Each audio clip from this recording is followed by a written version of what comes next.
सद्गुरु महाराज की जय। दुख दर्द भाव के सब मिटे सद्गुरु चरण नित से। दुख दर्द भाव के सब मिटे सद्गुरु चरण नित से। गुरु भक्ति बिन कछु ना बने में ही सकल संतन कही। गुरु भक्ति बिन कछु ना। श्री सद्गुरु महाराज की जय। परमाराध्य सद्गुरु महाराज गुरुदेव महर्षि संत सेवी परमानंद जी महाराज, मंच पर उपस्थित पूज्य महात्मा गण, कटिहार सत्संग आश्रम में उपस्थित प्रबुद्ध सत्संग प्रेमी महान भावों, माता एवं बहनों, आज साप्ताहिक सत्संग तो नहीं है, लेकिन आज विशेष सत्संग है। जिस सत्संग के मुख्य आयोजक श्रीमान अरुण अग्रवाल बाबू हैं और गुरु भक्ति चंदा माता जी हैं। इन दोनों की सद्भावना का प्रतिफल है जो आज सत्संग हो रहा है। चंदा माता की विशेष गुरु भक्ति इस सत्संग में रही है। इन्होंने साधु महात्माओं के प्रभाव को, महत्व को समझा है। इसीलिए यह सत्संग चंदा माता करा रही हैं। कबीर साहब ने बड़ा अच्छा कहा है, मथुरा भावे द्वारिका भावे जा जगन्नाथ। कबीर साहब कहते हैं चाहे आप मथुरा जाइए, वृंदावन चले जाइए, काशी जाइए, कहीं भी आप चले जाइए, लेकिन यदि आपके अंदर में साधु संग की भावना, सत्संग की भावना यदि नहीं है तो कबीर साहब क्या कहते हैं, साधु संगति हरि भजन बिन कछु न आवे हाथ। आप जो पाना चाहते हैं तीर्थों में जाकर के, धामों में जाकर के, जहाँ भी जाना चाहते हैं, जिस देवता के पास, साधु संगति के बिना, सत्संग के बिना हाथ में कुछ नहीं आएगा। ऐसा कबीर साहब कहते हैं। और क्या कहते हैं, कोटि कोटि तीर्थ करे, कोटि कोटि कर धाम, जब लग संतन सेवई, तब लग शरण को काम। कबीर साहब कहते हैं करोड़ों तीर्थ कर लीजिए, करोड़ों धामों में चले जाइए, जब तक संत की सेवा, साधु की सेवा, सत्संग की सेवा, सद्गुरु की सेवा नहीं करेंगे, शरण को काम, मतलब एक काम भी पूरा नहीं होगा। आप जो भी काम करना चाहते हैं, तो यह जो सत्संग है, इसी सत्संग को पकड़ करके साधु महात्माओं की सेवा को समझ करके चंदा माता ने सत्संग कराया। जैसा कबीर साहब ने कहा है, वैसा ये कर रही हैं, नहीं करने वाले के लिए कहा गया सरय को काम, करने वाले के लिए सरय सब काम। गुरु महाराज ने कहा ना, नित्य प्रति सत्संग कर ले प्यारा, तेरा कार सरय सारा तो सब काम बनेगा। यदि सत्संग करते हैं तो गुरु महाराज जी का तो सब काम बनेगा। यदि सत्संग साधु सेवा करते हैं तो कबीर साहब का तो सब काम बनेगा। इन दोनों को छोड़ करके यदि आप पूजा में, पंडित के पास, तीर्थों में, धामों में कहीं भटकने लग जाते हैं, चले जाते हैं, तो अब एक को काम नहीं बनेगा। ये मूल है, जड़ है किसी कार्य को संपन्न करने का। कबीर साहब भी कहे, उसके बाद गुरु महाराज ने भी कहा। एक संत हुए हैं जो उनकी वाणी है, जीव दया कर और साधु की संगति क्या होगा। कहते हैं पाई अभय पद और दास कहा है। अब बुझिए कितनी बड़ी बात कह दिए। यदि आपके अंदर में दया भावना है, जीव की दया करते हैं, जीव पर दया करते हैं और साधु की संगति करते हैं, इससे क्या होगा। कहता पाय अभय पद, आपके अंदर में जो भय है, डर है, कहते हैं वो अभय में बदल जाएगा। निर्भय आप हो जाएंगे, निडर हो जाएंगे। कोई कार्य नहीं बनता तो डरने लग जाता। दिक्कतें जब आती है तो डर लगता है। कहते हैं अभय आपको मिल जाएगा यदि साधु की संगति करते हैं, सेवा करते हैं। तो इस तरह से साधु सेवा के विषय में, सत्संग के विषय में सब संतों ने कहा है। तुलसी साहब ने क्या कहा, सखी सीख सुनी गुनी गांठी बांधो।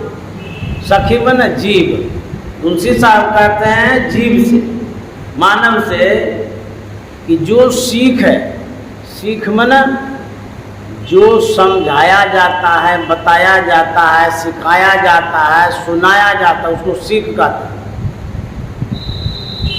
तो संत महात्मा कहते हैं संत की जो सीख है, क्या करना चाहिए उसको सुनिए। पहले सखी सीख सुनी, उसके बाद कहते हैं गुनी, उस पर विचार करिए। सखी सीख सुनी गुनी, अब फिर क्या कह दिए तुलसी साहब, गांठ ही बांध। जैसे माताएं लोग कहते हैं ना कि आंचल में बांध लीजिए, गिरे नहीं ये सामान। उसी तरह से संत महात्मा जो सिखाते हैं उसको गांठ बांध लीजिए, वो काम में आएगा बाद में। कहीं गांठ नहीं बांधे खो गया तो कौन सी बात है जो गांठ बांध देंगे। तुलसी साहब कहते हैं गांठ बांधने वाली बात यही है कि ठाठ सत्संग को। तुलसी साहब कहते हैं मजबूती के साथ, दृढ़ता के साथ, किंतु परंतु हटा करके सत्संग करना है, मन में कुछ भी नहीं लाना है। लोग ये भी कहेंगे कि इसमें तो न पान है, न फूल है, न अक्षत है, न पूजा है, पाठ है, खाली कहता है सत्संग करो। आप करके तो देखिए, इसमें भले पान फूल नहीं दिखता है, ज्ञान की बात होती है। इसको यदि करेंगे तो सब कुछ मिलेगा। ठाठ ठठ सत्संग करो। जो इसको नहीं बूझता है उसके लिए तुलसी साहब क्या कहता, जग बेहोश बूझे नहीं। जो बेहोश है, अज्ञानी है, जो समझता नहीं है संत की सीख को, कहता वो बेहोश पड़ा हुआ है। जग बेहोश बूझे नहीं, संत मत की बात। जो संत मत की बात नहीं बूझता तो होता क्या है, लात जमता के मारे, उसको जमड़ा लात मारता है। इसीलिए तुलसी साहब कहते हैं संत मत की जो बात है उसको बूझिए, समझिए। जिनने नर अवतार लिया न लिया, जिनके हृदय गुरु संत नहीं, जिनने नर अवतार लिया न लिया। मान लिया जाए कोई मनुष्य शरीर में आ गए, नर अवतार हो गया, तो संत महात्मा कहते वो अवतार लिया है, सही है। यदि हृदय में साधु महात्मा के प्रति श्रद्धा नहीं है, सत्संग नहीं है, उनका जन्म लेना न लेना बराबर है। जिनने नर अवतार लिया न लिया, जिनके हृदय में गुरु संत नहीं, जो गुरु को नहीं मानता है, संत को नहीं मानता, साधु को नहीं मानता है, उनका जन्म लेना निरर्थक है, बेकार है। ऐसा संतों ने कहा है। तुलसी साहब क्या कहते हैं?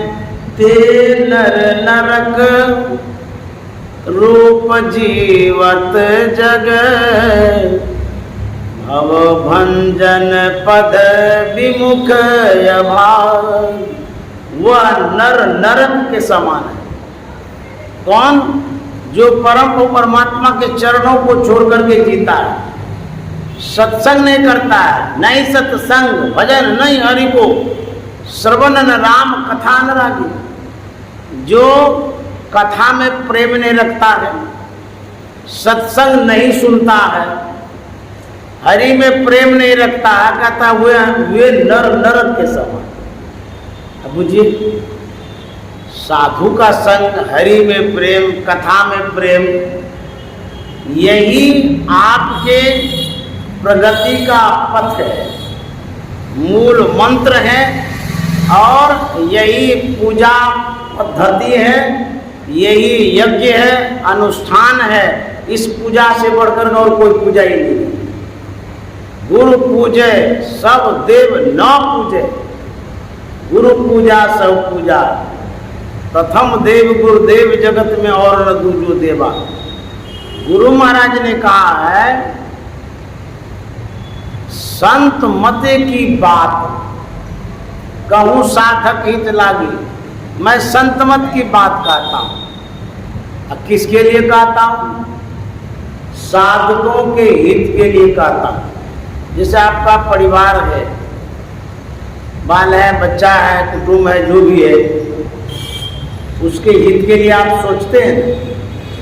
यदि आपके पास अच्छी जानकारी है, तो पहले अपने परिवार के पास ही शेयर करेंगे, बताएंगे। अच्छी बात है ना। गुरु महाराज कहते हैं, मैं सबसे पहले संत मत परिवार के लोगों को बताना चाहता हूँ। क्यों? ये हमारा परिवार है, ये अपना है।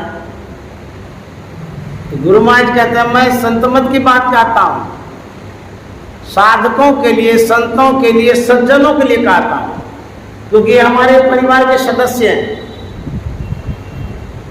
कैसी बात कह रहे हैं गुरु महाराज? कहते हैं बातें हैं अनमोल। ये संत महात्मा अनुभव की बात कहते हैं और अकाट्य बात कहते हैं, कोई काट नहीं सकते गुरु महाराज की बात। कहते बातें हैं अनमोल, मोल नहीं एक एक की, एक शब्द एक बात जो है उसकी कीमत आप नहीं दे सकते। अब वैसी बातें गुरु महाराज कह रहे हैं तो ध्यान से सुनना चाहिए। गुरु महाराज कहता है अनमोल बात मैं कह रहा हूँ, और उसका मोल कोई नहीं दे सकता इस पृथ्वी पर। अब वो अनमोल बात क्या है? यही इम्पोर्टेंट है, यही आवश्यक है ग्रहण करना। अभी तक तो कह रहा मैं अनमोल बात कह रहा हूं, अब गुरु महाराज कह रहे वो अनमोल बात ये है क्या? सत्जन सेवन कर नित्य सत्संगति करना। एक अनमोल बात क्या है गुरु महाराज का? कहते हैं साधु की सेवा, सज्जन की सेवा, जो अच्छे व्यक्ति हैं उनकी सेवा, सत्जन सेवन कर और नित्य सत्संगति करना। रोज संगति करिए। संगति किसकी? सज्जन की, साधु की। जो कबीर साहब ने कहा है, कबीर संगत साधु की। जो बंदी को बास जो कुछ गंधी दे नहीं तो भी बात सुबास। यदि संगति सज्जन की होगी, साधु की होगी, तो कहेंगे तो क्या मिलेगा। आपके हाथ में पैसा तो नहीं दिया जाता, कुछ भी बैठे रहते हैं, सिर्फ सुना दिया जाता है, आप घर चले जाते हैं। तो संत महात्मा कहते हैं अनमोल बात है। कबीर साहब कहते हैं यदि संगति करेंगे तो आपके अंदर में सुगंधी आ जाएगी। कबीर संगत साधु की जो गंधी को पास, जो कुछ गंधी दे नहीं तो भी बास सुबास। आप अच्छे वास से सुवासित हो जाएंगे, आप में सुगंधी आ जाएगी। क्योंकि इतना दिन सत्संग किए, कोई सेंट तो पता ही नहीं चलता है कौन सा सेंट है वो। जो गंधी के दुकान में जाते हैं, वहाँ पर जो सेंट लगता है वो बाह्य सेंट है और क्षणभंगुर सेंट है। एक क्षण रहता है और उसकी सुगंधी समाप्त हो जाती है। जब सेंट के दुकान पर आप होते हैं, खड़े रहते हैं, बिना पैसे की सुगंधी मिल जाती है। अच्छा, उस सेंट को कोई खाता तो नहीं है, सिर्फ नाके से सूंघते हैं। अब वहाँ दुकान के पास यदि गए तो फिर ये में नाक में आ गया, कोई पैसा तो नहीं लगा, आनंद भी आ गया। सुगंधी के दुकान पर जब आप पहुँचते हैं, मुफ्त में सुगंधी मिल जाती है। और यदि संत के करीब पहुँचते हैं, निकट पहुँचते हैं, तो वहाँ भी सुगंधी मिलती है। कोई कहेंगे हम लोग तो बहुत बार संत महात्मा के पास गए, कोई सुगंधी ही नहीं लगी। कैसी सुगंधी है? कहते हैं आप जब करीब होते हैं, ज्ञान की सुगंधी लगती है, विवेक, विचार, वैराग्य की सुगंधी लगती है। आप संत महात्मा के पास जाते हैं, वैराग्यवान हो जाते हैं, आप में वैराग्य की प्रेरणा होने लगती है। साधु महात्मा का ही जीवन अच्छा है, ध्यान भजन करो और मोक्ष प्राप्त करो। यही सुगंधी वैराग्य की, ज्ञान की, प्रकाश की। आप नजदीक जाते हैं तो नजदीक जाने से बिना प्रयास का यह फल मिलता है। और यदि दूर रहते हैं तब सत्संग ध्यान करके प्राप्त करते हैं। तो निकटता जब प्राप्त होती है, जीवन की विकटता दूर होती है। तो संत समागम भी करना चाहिए। जैसे चंदा माता ने बुलाया भी घर पर, मैंने कहा भी कि आश्रम में रह लेते हैं, वहाँ भी सब व्यवस्था है। इनकी श्रद्धा को मैं नमन करता हूँ। कहते बाबा वो तो ठीक है, आश्रम में तो व्यवस्था है, रह भी लेंगे, लेकिन जब मैं बुलाती हूँ कम से कम उस दिन भी तो साधु को सेवा करने का मौका मिल जाएगा। भोजन पानी यहाँ करेंगे, मेरा भोजन बनाना भी धन्य हो जाएगा। तो घरे पर रखते हैं, बढ़िया से खिलाते पिलाते हैं। उनकी ऐसी भावना है, श्रद्धा है, तो यह जो सेवा करते हैं इसका फल अलग मिलता है। निकटता वाली यह सेवा है, साधु के निकट आकर के आप सेवा करते हैं। कहते हैं कि यदि आप संत महात्मा के करीब पहुंचते हैं, वहाँ ज्ञान की सुगंधी, वैराग्य की सुगंधी, शुद्धता की, पवित्रता की, नेक विचार की सुगंधी मिलती है।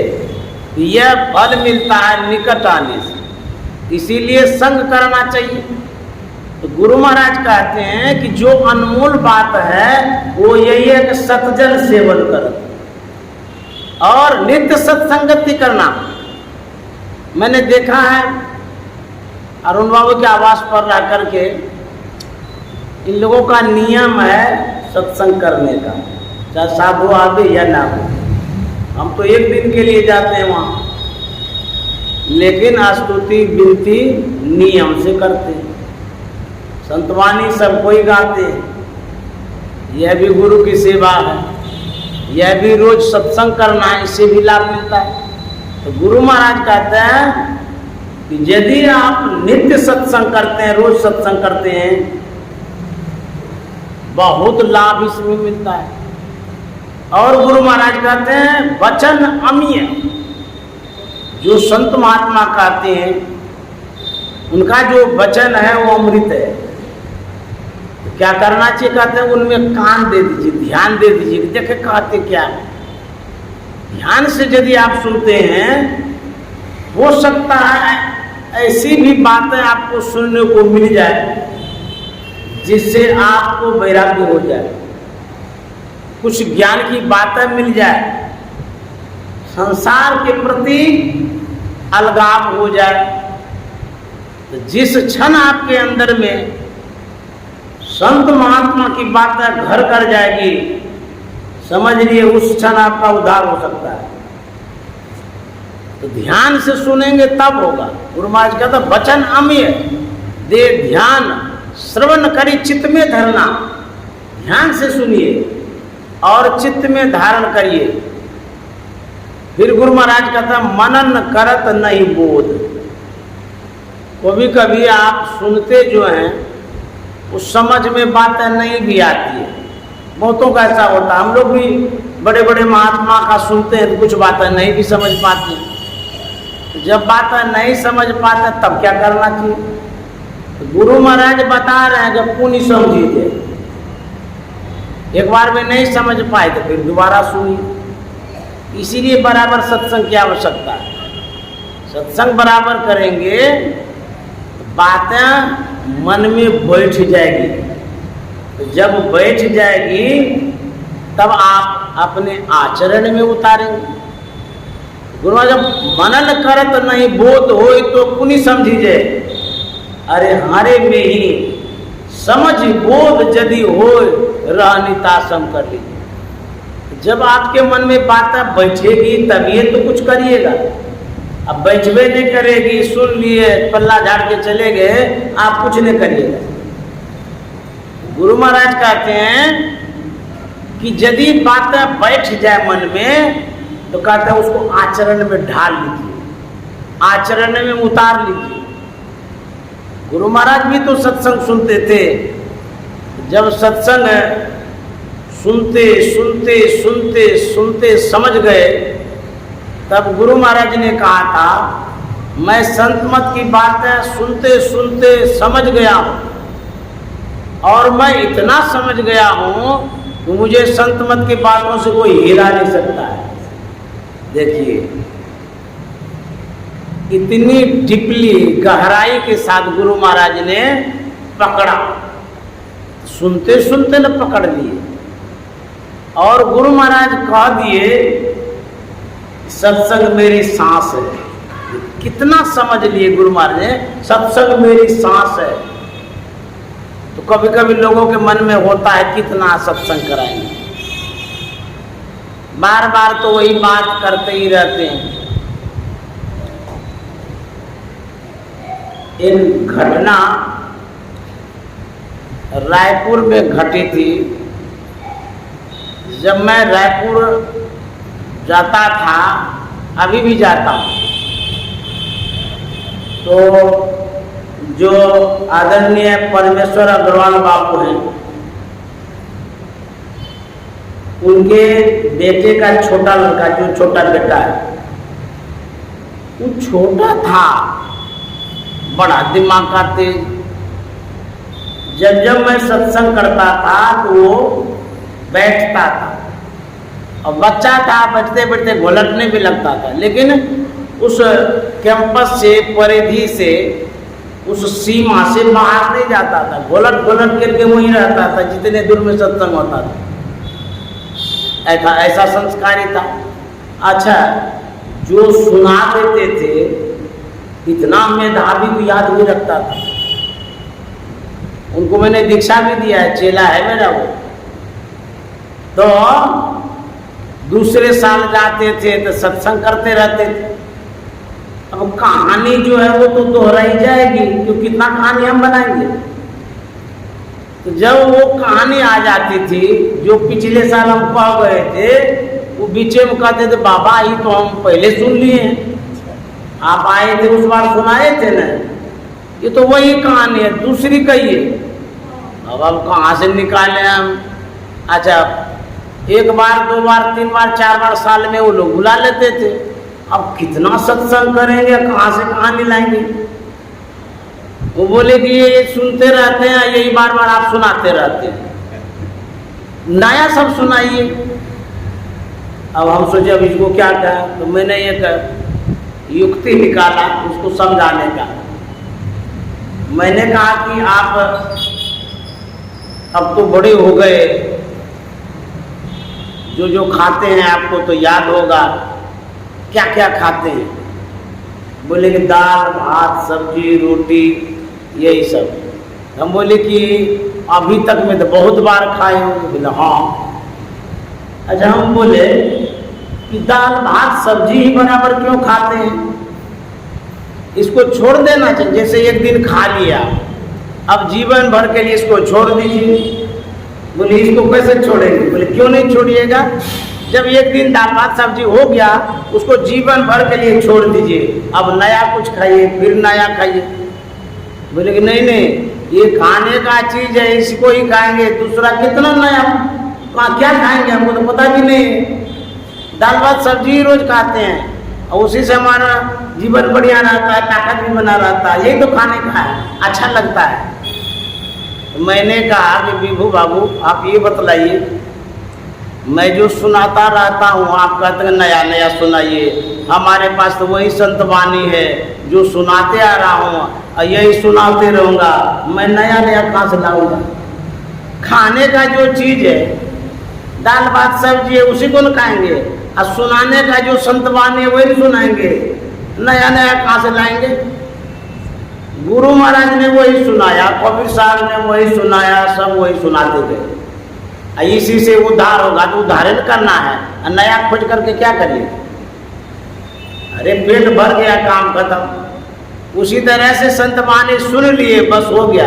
आपको भी मोक्ष मिलेगा इसी संत वाणी से, आपको भी सुख शांति इसी संत वाणी से मिलेगी, आने वाली पीढ़ी के लिए यही संत वाणी रहेगी।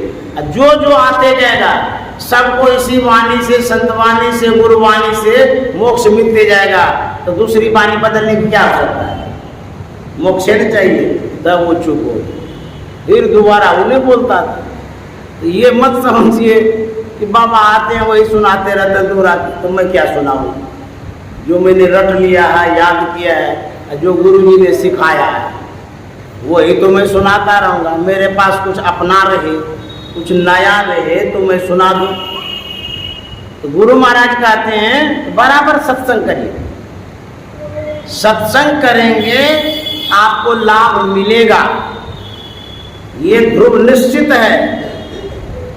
सत्संग में सम्मिलित होंगे तो लाभ मिलेगा, ऐसा संत महात्मा कहते हैं।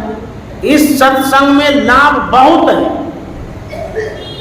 एक लाभ नहीं। कबीर साहब कहता बहुत, बहुत में एक इम्पोर्टेंट लाभ बतला रहे हैं, तुरंत मिलावे गुरु से। गुरु नाम है ज्ञान का, शिष्य सीख ले सोए, अज्ञान मर जात जाने बिना गुरु और शिष्य न कोई। गुरु से भेंट हो जाती है, गुरु कहता है ज्ञान को। तो ज्ञान से बढ़कर के इस दुनिया में कुछ नहीं है। यदि आपको ज्ञान हो जाए उसी से आप सुख से जी लेंगे। और सत्संग में ज्ञान तो दिया जाता है, लेकिन कबीर साहब ये भी कह दिए मूर्ख जन कोई सार न जाने। जो मूर्ख है वो सत्संग के महत्व को नहीं समझता है। कहते सत्संग में अमृत बरसे, जिंदगी सुधार बंदे, यही तेरो काम रे। जिंदगी सुधार बंदे, यही तेरो काम है। जिंदगी सुधार बंदे। ब्रह्मानंद स्वामी कहते हैं ऐ बंदे, ऐ भाई, जीवन को सुधार लो। संत महात्मा कितना बढ़िया से कहते हैं। गुरु महाराज की वाणी है, जनलीप टोरे प्यारे, जग पर देसवा, सुख कछु एहवाना जनली पटोरे प्यारे।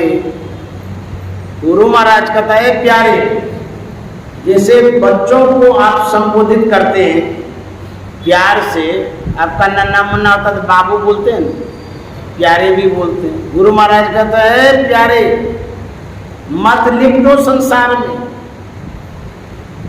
इस संसार में लिपटने से तुम आवागमन में पड़ोगे, दुख में पड़ोगे, अशांति होगी।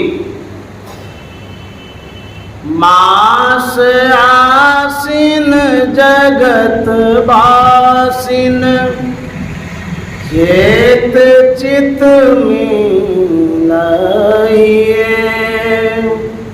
जीवनो फोरो है क्यों जगत में गफिलाई।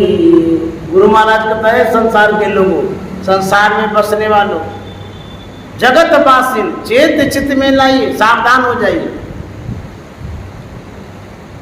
आज जब मैं अरुणाव के आवास में था तो अरुणाव में ध्यान भी करते हैं, अपना जो समय मिलता है ध्यान करते हैं, स्तुति विनती तो करते ही हैं, अभी भी करते हैं। मुझे माता जी बोल रही थी, मैं यही कहती हूँ बार बार कि अब ध्यान ही करते रहिए, काम जो है वो होते रहेगा, थोड़ा कम बेस होगा, लेकिन जो शेष समय है वो विशेष रूप से ध्यान में लगाए। वैसे तो करते ही हैं, हम अब संसार का जो समय है, जो कारोबार है वो तो होते रहेगा, गुरु महाराज कृपा से करते रहेंगे और ध्यान करते रहे, ध्यान करते भी हैं, यही साथ भी जाएगा, यही संस्कार साथ जाएगा। तो वही गुरु महाराज कहते हैं ना भयो जग काहू को कितनों को अपनों कियो, करी जतन जो याही त्याग्यो, शांति सुख सोई। गुरु महाराज कहते हैं जिसने संसार से अपने मन को मोड़ा है और भगवत भजन ध्यान में जोड़ा है, उसी ने शांति और सुख को पाया है, ऐसा गुरु महाराज कहते हैं। संत महात्मा कितने उपकारी होते हैं, कितने दयालु होते हैं। शिष्य के कल्याण के लिए वो सब संबोधन करते हैं, अपने लिए वो क्या संबोधन करे, वो तो कल्याण कर लिए, लेकिन कोई कोई बात सत्संगी के मन में, शिष्य के मन में, सेवक के मन में नहीं जचती है तो गुरु के प्रति आप रुष्ट भी हो जाए, कहते हैं ये क्या कह रहे हैं, लेकिन नहीं, गुरु में विश्वास रखिएगा, गुरु उद्धार कर देते, पल में कर दे निहाल, भजो साध गुरु, क्षण भर में वो निहाल कर देंगे। लेकिन विश्वास करेंगे तो, यदि गुरु की परीक्षा में आप पास कर जाते हैं तब गुरुदेव निहाल कर देते हैं। हम लोग महाराष्ट्र के संत समर्थ गुरु रामदास जी महाराज को जानते होंगे, प्रसिद्ध संत हैं, और उनके सेवक थे सम्राट शिवाजी महाराज। कितने समर्पित सेवक थे, उस समर्पण से उन्हें मिला क्या वो बतला रहे। समर्थ गुरु रामदास जी महाराज भिक्षा मांग करके जीविका चलाते थे। एक बार गए शिवाजी महाराज के दरबार में, वो तो सम्राट थे, बड़े आदमी थे। वहाँ जब गए तो शिवाजी महाराज से कहा कि शिवा, मुझे भूख लगी है, दक्षिणा में कुछ दो, दान करो। जैसे कि गुरु महाराज मांग रहे हैं, देखे गुरु महाराज मांग रहे हैं, उनको लगा बाप रे बाप, गुरु महाराज जब मुंह खोल करके मांग रहे हैं तो क्या दें हम।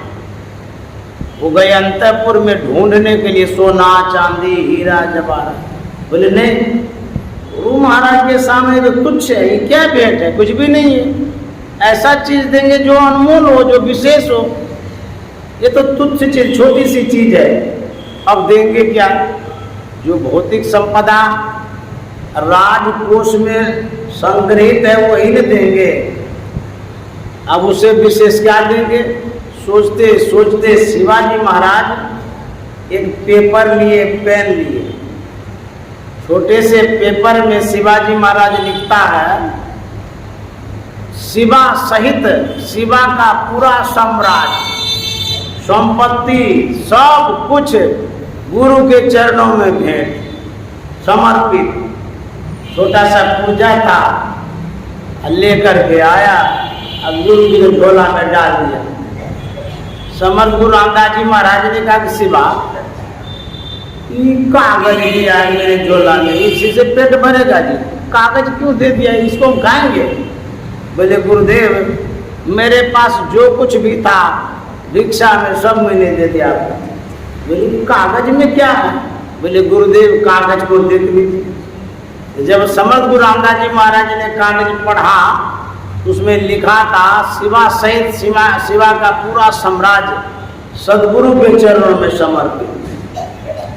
समर्थ गुरु रामदास जी महाराज को आश्चर्य लगा, सही लिखा है, भावना में बह के लिख दिया।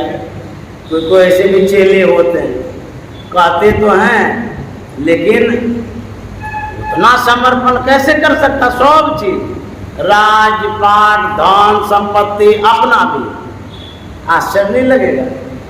समर्थ गुरु रामदास जी महाराज को बड़ा आश्चर्य लगा कि ये लिख दिया सब कुछ, सही लिखा है कि नहीं लिखा है।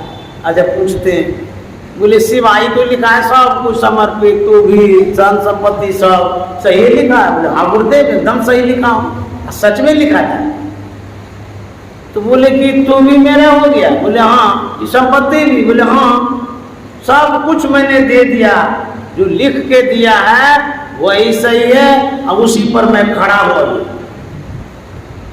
बोले जब जो मैं कहूँगा तो करेगा? बोले गुरुदेव आदेश तो करिए। मुझे इतना बड़ा आदमी सम्राट है, हम लोग 100 रुपया 200 रुपया यदि देंगे तो कहेंगे बाप रे इतना तो दे दिए, अब कितना देंगे? अब मुझे पूरा साम्राज्य दे दिए। कहते हैं कि ठीक है, यदि तू मेरा हो ही गया है, कमंडल उठाओ, चलो मेरे साथ।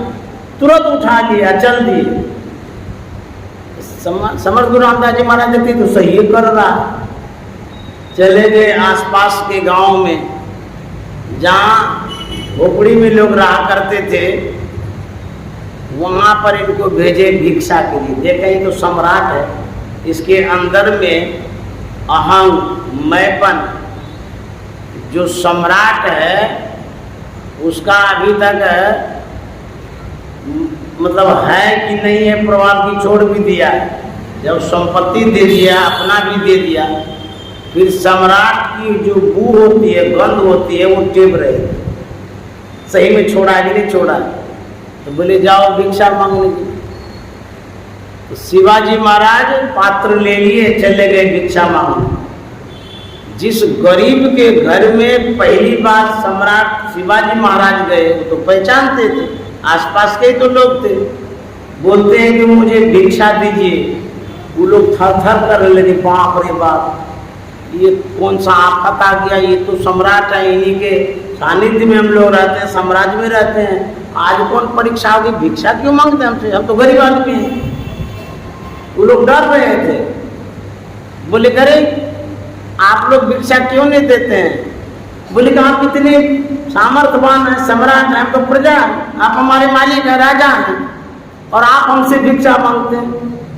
शिवाजी महाराज ने कहा, जिस सम्राट को तुम लोग जानते हो वह सम्राट तुम्हारे सामने खड़ा नहीं है। बोले तब? बोले कि अभी जो तुम्हारे सामने खड़ा है वो सदगुरु महाराज का शिष्य खड़ा है। हमारे गुरुदेव भिक्षावृत्ति से जीवन यापन करते हैं, मैं उनका शिष्य हूँ, मैं भी भिक्षा के लिए आया हूँ। वो सम्राट वो चला गया जिसको तुम लोग पहचानते थे, जानते थे। निसंकोच तुम लोग दीक्षा दो। तब लोगों ने चावल दिया, कोई दाल दिया। कई घर में गए और शिवाजी महाराज संकोच नहीं किए मांगने। क्यों? अरे जब आप गुरु के हो ही गए तो गुरु की जो आज्ञा है उस सेवा करने में क्या संकोच होगा? गुरु की आज्ञा में कोई संकोच नहीं। मैंने देखा है और मैं अभी भी देखता हूँ, जब गुरु दरबार में कोई सेवा का कार्य होता भी माता जी भी साथ जाती हैं, अरुण बाबू जाते हैं, गाड़ी लेकर चले जाते हैं और वहाँ जाकर के समय देता सब सेवा कर। कोई भी सेवा है वहाँ जो इनसे बन पड़ता है करने के लिए खड़े रहते हैं। इनके मन में ये नहीं कि हम इतने बड़े आदमी हैं तो कैसे आएंगे, क्या करें। हमको तो लगता तनिक भी मैंपन का वो नहीं है अरुण बाबू के अंदर, जो मैं देखता हूँ। पूरे सरल सीधे साधु हैं। इसीलिए मैं मानता हूँ, गुरुदेव भी मानते थे। ये हुआ ना गुरु की सेवा, गुरु की जो आज्ञा है उसके सामने मैं क्या हूँ? कुछ भी नहीं हूँ। गुरु आज्ञा के सामने हम समर्पित हैं, जो उनकी आज्ञा है वो कर रहे हैं। हम यदि देखने लगेंगे कि हम करोड़पति हैं, अरबपति हैं, फलाने बाबू हैं, ढकाने बाबू हैं, तब तो आप बाबू हैं, सेवक कहाँ हुए, शिष्य कहाँ हुए? तो शिवाजी महाराज ने इसी भाव से सेवा किया। भिक्षा लेकर के आए, उसके बाद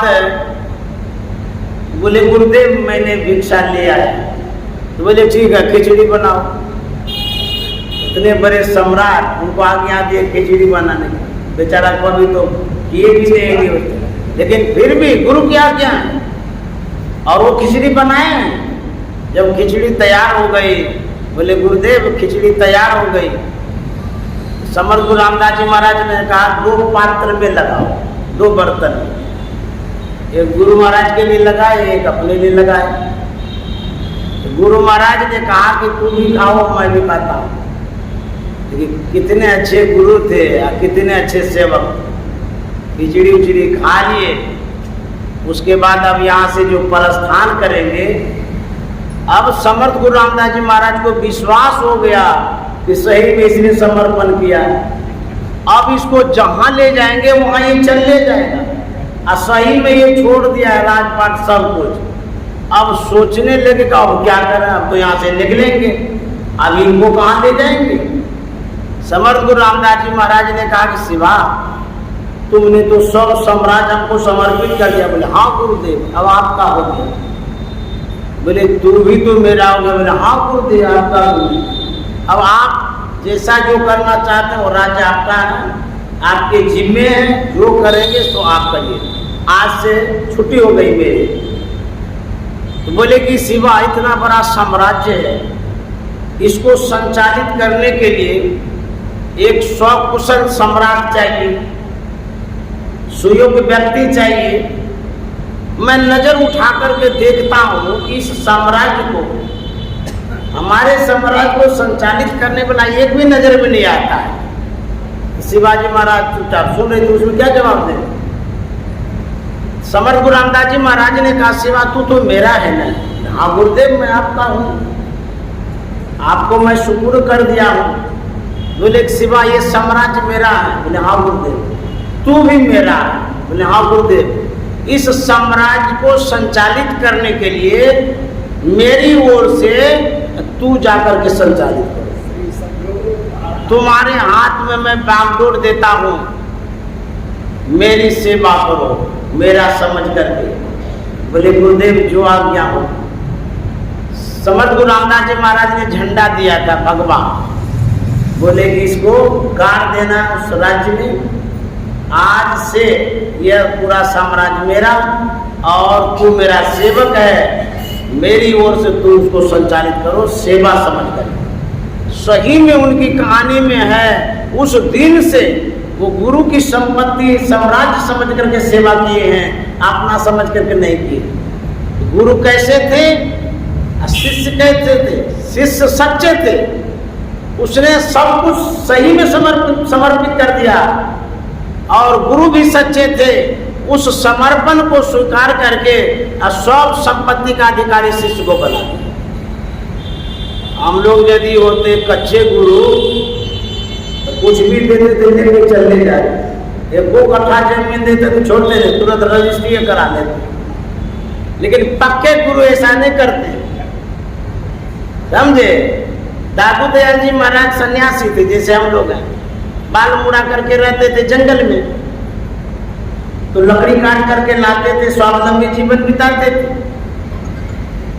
जिस राज्य में रहते थे उस राज्य का जो राजा था उन्हें पता हो गया था कि यहाँ कोई एक संत रहते हैं, बड़े सिद्ध संत होते हैं, उनसे शिक्षा दीक्षा लेनी चाहिए, आशीर्वाद लेना चाहिए, दर्शन प्रसन्न करना चाहिए। साधु महात्मा का जब दर्शन करते हैं तो बहुत लाभ होता है। हमारे आदरणीय अरुण बाबू प्रत्येक दिन इन गुरु दरबार में यहाँ आश्रम में आते हैं, मैं देखता हूँ शाम के समय। आदित्य बाबू भी आते हैं, उनके सुपुत्र। ये गुरु दर्शन है। गुरु दर्शन करने से लाभ मिलता है उसमें। उनके मन में हुआ कि गुरु दर्शन करना चाहिए। घोड़ा पर सवार हो गए, चाबुक ले लिए, चले वहां से। जिस रास्ते में दादू दयाल जी महाराज लकड़ी काट रहे थे उसी रास्ते होकर के राजा साहब घोड़ा पर सवार होकर के आ रहे थे। आते आते जब नजरों में आ गए दादू दयाल जी महाराज, राजा ने देखा कि मथ मुंडा है, अब तो यात्रा ही अशुभ हो गया। हम कहाँ जा रहे थे संत का दर्शन करने, अब वो भी खराब हो गया था। पहले के लोग ऐसा मानते थे, बाल मुड़ा रहता था ना, यात्रा में मिल गए तो कहते थे यात्रा खराब हो गई। उनके करीब गए और माथा पर चाबुक ठोकते हुए कहता है, ऐ मथ मुंडे, दादू दयाल जी महाराज की कुटिया किधर है बताओ। संत थे, सौ गए, बोले कि ऐसे चले गए। चाबुक जो ऐसे ठोके ना, कोमल शरीर था ना, उठ गया। वो जब गए राजा साहब, तो दादू दयाल जी महाराज के मन में हुआ हमसे मिलने नहीं जा रहे हैं, तो जल्दी से लकड़ी उकड़ी ले लिए, कुटिया के पीछे से प्रवेश कर गए, फ्रेश व्रेश हो के तैयार हो करके, और जो राजा साहब इंतजार कर रहे थे उनके सामने उपस्थित हो गए। जैसे ही राजा साहब ने देखा, अरे ये तो वही संत हैं जिनको हमने चाबुक से मारा है। बाप रे बाप, इतना अपराध हो गया, पाप हो गया, हम तो समझे ही नहीं कि संत थे। धराम से गिर गए चरणों में, बोले कि महाराज क्षमा कर दीजिए, आपको मैंने चाबुक से मारा, अनजान में ऐसा हो गया है, बड़ा अपराध हो गया। रोने लगे। दादू दयाल जी महाराज उठा लिए और छाती से लगा लिए। देखिए संत कैसे होते। उसके बाद कहते हैं, नहीं नहीं आप ऐसा मत सोचिए। अरे जब गांव देहात की महिलाएं मिट्टी का घड़ा खरीदने जाती है तो वो ठोक बजा करके खरीदती है, कहीं मसक तो नहीं है, 2-4 पैसे की घड़ा है, फिर भी वो ठोक बजा के खरीदती है। आप तो पूरे मानव जीवन को गुरु के चरणों में समर्पित करने आए हैं, गुरु को ठोक बजा लिए तो क्या हुआ। वो तो संत थे, उसको ठोक बजा लिए तो कोई बात नहीं है। हमारे जैसे गुरु को ठोकेगा तो हम भी ठोक देंगे।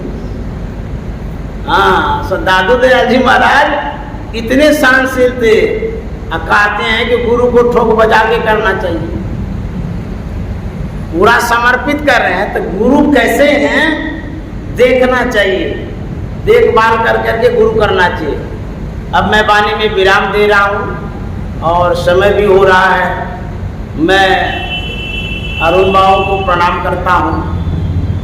चंदा माता तो माँ ही है, उसे भी प्रणाम करता हूँ। उनकी भक्ति खूब बढ़े, साधना बढ़े, खूब सत्संग करें, दीर्घायु हों, सब स्वस्थ रहें और कोई न कोई कामना के ही कारण कुछ यज्ञ करते हैं, सत्संग करते हैं। सबके मन में होता है, हम लोगों के भी मन में होता है। तो जिस निमित्त आज का सत्संग अरुण बाबू ने, चंदा माता ने किया है, कराया है, उस निमित्त की आपूर्ति सदगुरु महाराज करें।